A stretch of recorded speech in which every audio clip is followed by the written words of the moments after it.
तुम्हाला माहिती आहे तुमच्या बाथरूम मधून किती प्लास्टिक निसर्गात साचतंय? आपल्या रोजच्या वापरातील टूथब्रश, रेझर, शॅम्पू किंवा बॉडी वॉशच्या बाटल्या, त्यानंतर टूथपेस्टच्या ट्यूब्स असे इतरही प्लास्टिकचे सामान दर महिन्याला संपले की आपण कुठलाही विचार न करता फेकून देतो. आपल्याला वाटतं इतकाच तर कचरा आहे, त्याने काय होणार आहे. पण मित्रांनो, तुम्ही वापरलेला एक प्लास्टिकचा टूथब्रश जर 3 ते 4 महिन्याला बदलला जात असेल तर वर्षाला जगभरात अंदाजे 23 अब्ज प्लास्टिकचे टूथब्रश कचऱ्यात फेकले जातात.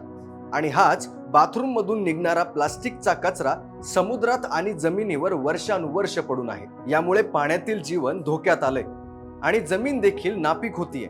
हेच प्लास्टिक छोट्या कणांच्या स्वरूपात आपल्या शरीरात देखील जातंय. आपल्याला वाटतं प्लास्टिक रिसायकल होतं, पण तेही फक्त जवळपास 9%. पण उरलेला प्लास्टिकचा कचरा निसर्गासाठी धोका आहे.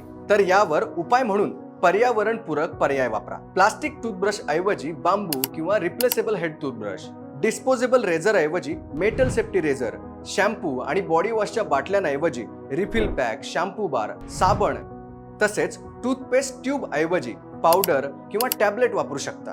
मंडळी, या प्रकारे जर आपण बदल केले तर निसर्गाप्रती आपलं अमूल्य योगदान ठरेल. यावर नक्की विचार करा आणि फॉलो करा इतिपूर्णमला.